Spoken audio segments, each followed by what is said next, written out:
दम लागलाय पल्ले. का का तू तर नेहमी मला बोलत असतोस ना, पल्ले आपण काही ते गप्पा मारायला आलोय का, व्यायामाला आलोय, रमत गमत चालू नको. चल चल आता चल चल चल. नाही नाही पल्ले पल्ले थांब, मला ना जरा असं बरं नाही वाटत आहे. का? अरे किती घाम येतोय तुला. हा ताप बीत नाही ना? नाही ना ताप वगैरे. मी ना जरा बसतो, मला बसलं ना की जरा बरं वाटेल. तू थांबू नको, तू धाव तू धाव तू धाव. ए नाही, मी एकटी नाही धावू शकत, मला तू लागतोस सोबत. एकटी धावली असते ना तर पीटी उषा झाले असते, पण नेमका तू आलास आयुष्यात आणि सगळी वाट लागली. काय ना, माणूस एकटा धावला ना तर एखादं मेडल तरी आणू शकतो. किंवा एकटा चालत सुटला ना तर एखाद्या इच्छेस्थळी एखाद्या मुक्कामी पोहोचू तरी शकतो. पण त्याच्या सोबत जर कोणी चालायला असेल ना तर मुक्काम पण ठरलेला असतो. मग अलंकार साहेब, हीच तर आयुष्यातली सगळ्यात अवघड गोष्ट आहे. एकाच माणसासोबत प्रवास. हा, तो माणूस आपल्याला कायम वेगळा वेगळा वाटला, म्हणजे नवा वाटला तर ठीक आहे, नाहीतर काय रोज रोज आपलं तेच.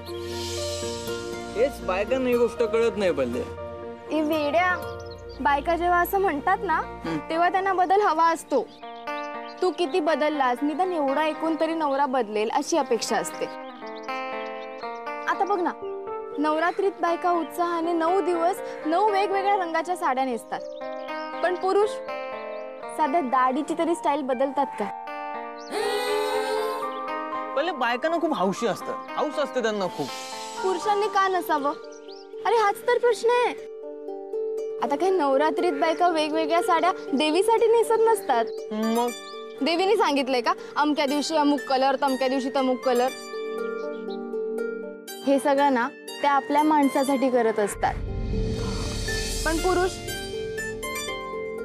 लग्ना अगोदर चांगली बायको मिळावी म्हणून उपास धरतात, पण लग्नानंतर बायकोसाठी एक तरी उपास असतो का?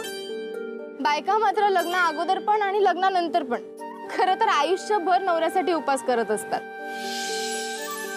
बरोबर आहे पहिले तुझं, बरोबर आहे. आम्ही पुरुष ना फार नालायक असतो. आम्ही फक्त पोटासाठी जगत असतो. म्हणजे बघ ना, जी बाई इतकं मनापासून आपल्यासाठी जेवण बनवते, तिचं धड नीट कौतुक पण करता येत नाही. म्हणजे मीठ कमी पडलं हे आवर्जून सांगतो, त्यात साखर जास्त पडली तर ते सांगतील आठवणीने. पण एखाद्या दिवशी मग सगळं असं व्यवस्थित प्रमाणात झालं तर ते नेमकं सांगायला विसरणार. बायका नवऱ्यांसाठी चाळणीत चंद्र बघतात, वडाला फेऱ्या मारतात, उपास करतात. पण पुरुष काय करतो? मदर्स डे साजरा करतो, डॉटर्स डे साजरा करतो, रोज डे, डायबिटीज डे, हे सगळे पण डे असतात. पण बायकोसाठी एक तरी दिवस असतो का?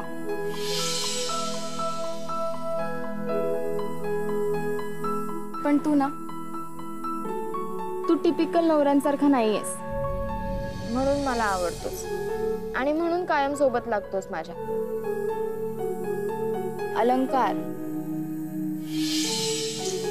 काय झालं? मी पुरुषांबद्दल बोलले म्हणून राग आलाय का तुला आता? वेडा आहेस का तू? अलंकार,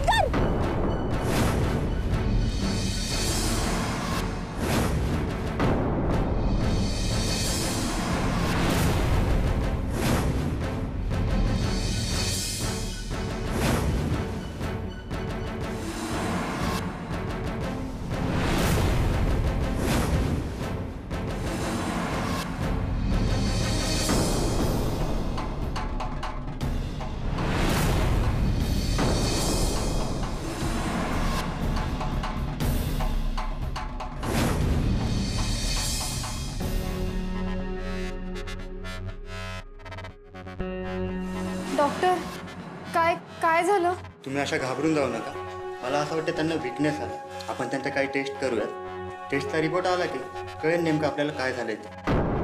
पण काही सिरियस नाही ना? आता सर्व नॉर्मल आहे. त्यांची टेस्ट केली ना की कळेल आपल्याला त्यांच्या टेस्ट नॉर्मल आहेत की कशा आहेत. आय होप टेस्टचा रिपोर्ट पण नॉर्मल येईल. एक लक्षात ठेवा की त्यांना तुमच्या आधाराची गरज आहे. तुम्ही अशा घाबरून गेलात तर त्यांचं काय होईल? हो पण तो बोलत का नाहीये आणि असं कसं काय झालं? दुपारपर्यंत तेव्हा शुद्धीवर येईल ना, तेव्हा बघूयात.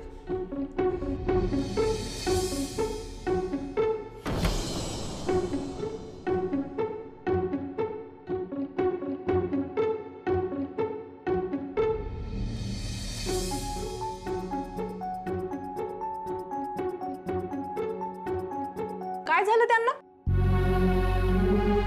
काय नाही, चालता चालता जरा थकवा जाणवला आणि चक्करच आली. काही टेन्शन घ्यायचं नाही. आमचे कितीदा तरी पडते, काय होत नाही. का? यांना काय झालंय? अगं काय नाही, मला गाडी शिकवित होते. मी कचकन ब्रेक दाबला आणि हे धडकन मागे पडले. मला कळलंच नाही. पण मग डॉक्टर काय म्हणतायत? काही नाही, सगळ्या तपासण्या करून झाल्या. घरी जा म्हटले. पण हे म्हणते इथं आलोच आहे तर जरा 2 दिवस आराम करूनच जातो. आणि मेडिकलचं बिल पण मिळतं ना यांना ऑफिस मधनं.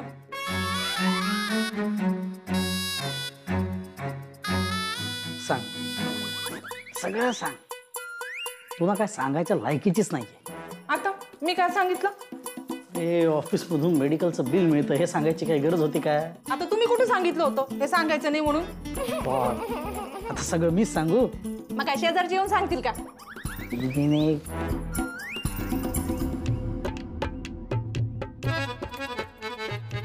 घ्या. नाही नाही नको अहो घ्या हो, फुकट आहे. नको. अहो घ्या हो जरा. थँक्यू. असं लग्न झालंय तुमचं? हो आत्ताच, म्हणजे अजून 1 वर्ष पण नाही झालं. बरे बरे. आमच्या लग्नाला 5 वर्ष झाली पण अजून लेकरू नाही. आता हे सांगायची काय गरज होती? आता काहीच सांगायचं नाही का तुमच्या भीतीनं? बोलायचं तरी काय माणसाने? वेगळे विषय बोल ना. बायका आहे ना, एवढा एकच विषय मिळाला बोलायला. बरं बरं, झोपा आता. सारखं बायकांच्या बोलण्यात लक्ष आहे. झोपा म्हणते ना.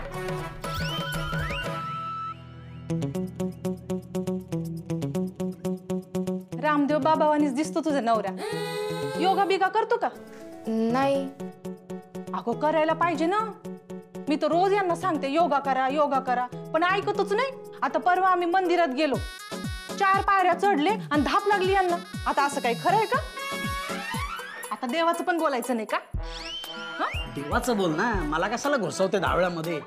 मग पती परमेश्वर म्हणतातच ना. हो ना. अगं मग परमेश्वराबद्दल 2 शब्द नीट बोलावे माणसांना. बरं बरं, झोपा आता. सारखी बडबड बडबड. ती नर्स येऊन सारखं म्हणते बोलू नका बोलू नका. तुम्हाला काही कळतं का? हे काय ऑफिस आहे तुमचं बडबड करायला? झोपा. तुम्हाला किती वेळा सांगितलं बेडवर बसू नका म्हणून?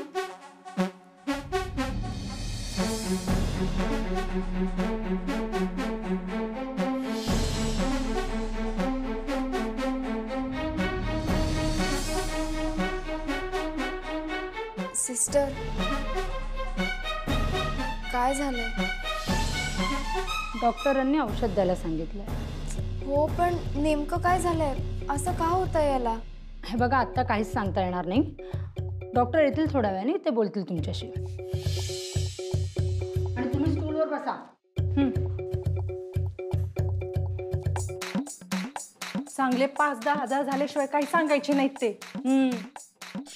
म्हणजे बरोबर आहे ना त्यांचं. इतकं मोठा दवाखाना, एवढा खर्च करायचा म्हणजे. अहो साधं बेडशीट धुवायचं म्हणजे खर्च येतो त्यांना. बरोबर आहे त्यांचं. हा दवाखाना आहे की नाही, मग जरा शांत राहा. बरोबर आहे तुमचं. नर्स आली की बरं वाटायला लागले वाटतं. अहो किती बोलता तुम्ही? अहो इथे पेशंट सिरियस आहेत, जरा तरी शांत राहा.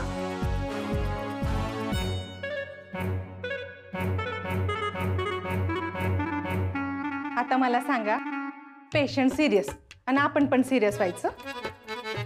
अहो पेशंटला जरा 2-4 शब्द नीट बोलले तर बरं नाही का वाटणार? आमचे शेळके डॉक्टर आहेत ना माझ्या माहेरकडचे, नुसतं बोलून पेशंटला बरं करते. आणि इथं बघा, पेशंटला 102 ताप आणि 105 गोळ्या. अहो ही काय पद्धत आहे? अशानं कसं बरं व्हायचं माणूस? अहो उठा बरं जरा. सारखं पडून उठा. कंटाळा आलाय मला आता. का म्हटलं ना. कंटाळा आला बाई. आमच्याकडे असतं असंच. काय गप्पा बसा.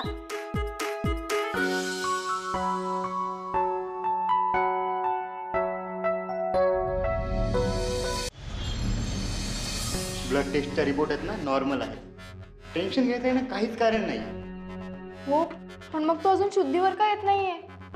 मी त्याला असं आधी कधीच बघितलं नाही. प्लीज डॉक्टर काहीतरी करा. नेमकं कारण काय आहे ना ते अजून कळलेलं नाही. त्यांना काही आजार होता का? नाही म्हणजे मला तरी माहित नाही. आणि नाही हो, असं काही असतं तर त्यांनी मला सांगितलं असतं, माझ्यापासून लपवून ठेवलं नसतं. संध्याकाळी डॉक्टर मंकनी येतील, ते बघतील पुढे काय करायचं. हो मान्य आहे, पण तोपर्यंत काय नुसती वाट पाहत राहायची? आपण एक काम करू, त्यांना दुसऱ्या हॉस्पिटलमध्ये नेलं तर? तुम्ही तुमच्या जबाबदारीवर, आम्ही जबाबदारी घेणार नाही. आता तुम्ही ठरवा.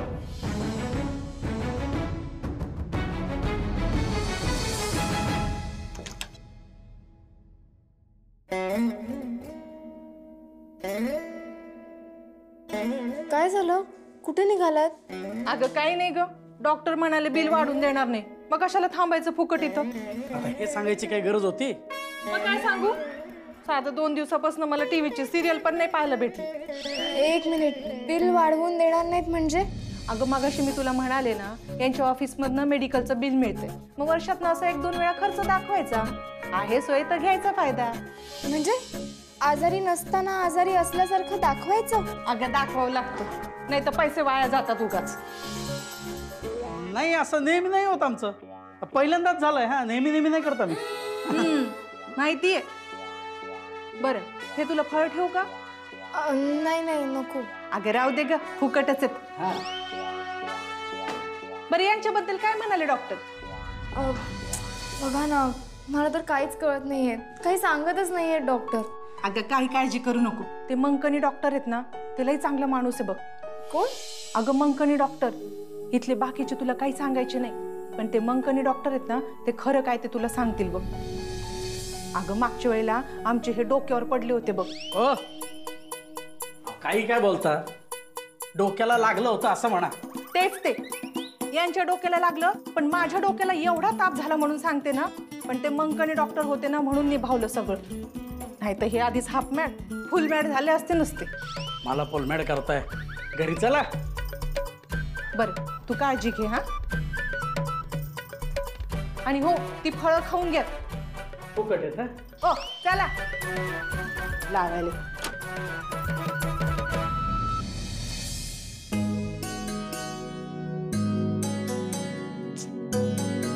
काय गरज होती या टेस्ट करायची? तुमच्याच लोकांनी सांगितलं म्हणून तर करून घेतले. डेंजर लोक आहेत. म्हणजे? या प्रायव्हेट लोकांनी जेव्हापासून हॉस्पिटल सुरू केली आहेत ना, तेव्हापासून फार अवघड झालंय. आम्ही डॉक्टर्स त्यांच्यासाठी पैसे कमवून देणारी यंत्र आहोत असा त्यांचा समज झालाय. पण डॉक्टर, अलंकारला काय झालंय? काही मेजर झालेलं नाहीये, जरा विकनेस आलाय. 2 दिवसात बरा होईल. आपण आज जे सलाईन लावलंय ना ते बंद करूया आणि नवीन डोस सुरू करूया. म्हणजे सगळी ट्रीटमेंट चुकीची होती? अरे नाही नाही, हां पण नेमकं औषध दिलं गेलं नाही. आणि आजकाल डॉक्टरच्या अनुभवापेक्षा ह्या अशा टेस्टवरच जास्त विश्वास असतो ना हॉस्पिटलच्या मॅनेजमेंटचा, कारण त्यातच त्यांचा फायदा असतो. पण मी माझ्या लेवलवर ह्या सगळ्या गोष्टी टाळतो. पण डॉक्टर हे तर भयंकर आहे. पण तरीही अजून परिस्थिती हाताबाहेर गेलेली नाहीये. अजूनही बरेचसे असे डॉक्टर आहेत जे कमीत कमी औषधं देण्यावर भर देतात. पूर्वी फॅमिली डॉक्टर असायचे, ते वैयक्तिक लक्ष द्यायचे. डॉक्टर आणि पेशंट यांचं एक नातं तयार व्हायचं. माणसं कमावण्यावर भर असायचा, पैसे कमावण्यावर नाही. बहुधा तोपर्यंत म्हणूनच व्हेंटिलेटरवर असणारी माणसंही खूप कमी दिसायची.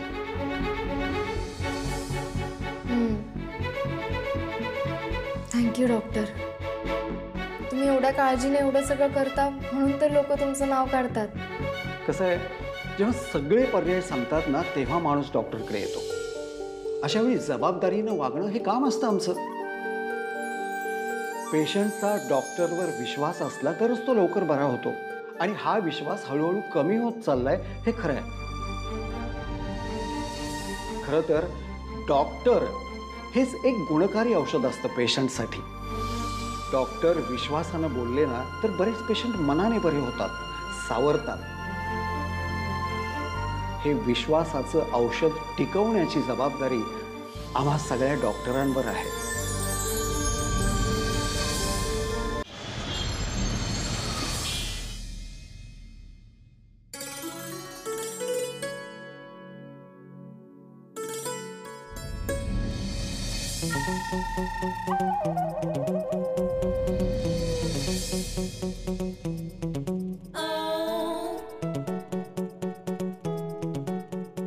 आजी विचार ना, सगळे झाले.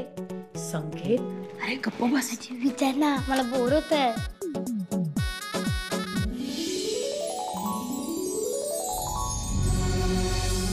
अलंकार,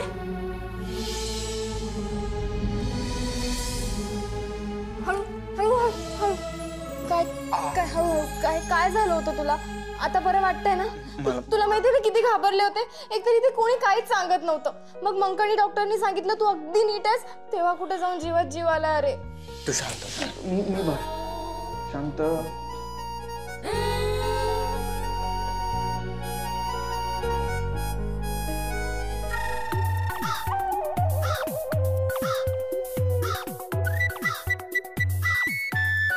ए काय झालं? टीव्हीवर असं काही सुरू झालं ना की माझी आई मला डोळे बंद करायला लावते. पण आता टीव्ही सुरू नाहीये, उघडू शकतोस तू डोळे. नमस्कार. नमस्कार. काय रे, काय नाव तुझं? माझं नाव संकेत चेतन काळे. अरे वा, कितवीत आहेस? 6th ला. हुशार आहेस. बघ मला तुमचा मोबाईल द्या ना. मोबाईल का? मला गेम खेळायचा आहे. पण माझ्या मोबाईल मध्ये तर गेमच नाहीये. मग मी डाउनलोड करतो ना. संकेत बस ना. माझ्या फोन मध्ये ना इंटरनेट पण नाहीये. मग वायफाय असेल ना कोणाचं तरी. पासवर्ड मिळतो का बघतो, नाहीतर हॅक करू. अरे बापरे, तू तर खूप पोचलेला आहेस रे. सगळेच करतात हो. बरं अजून काय काय येतं तुला? मला मोबाईलचं सगळं येतं.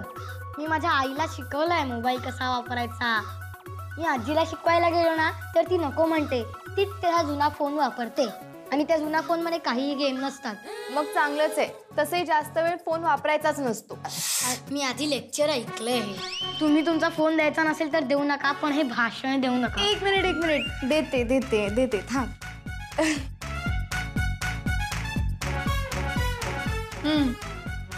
000 आहे का कोड?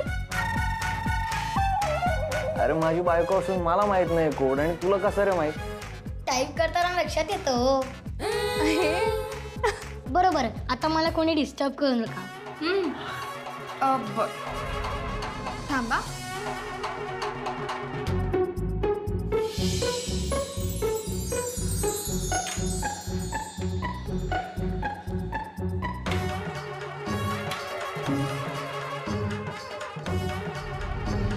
बघ. Okay okay.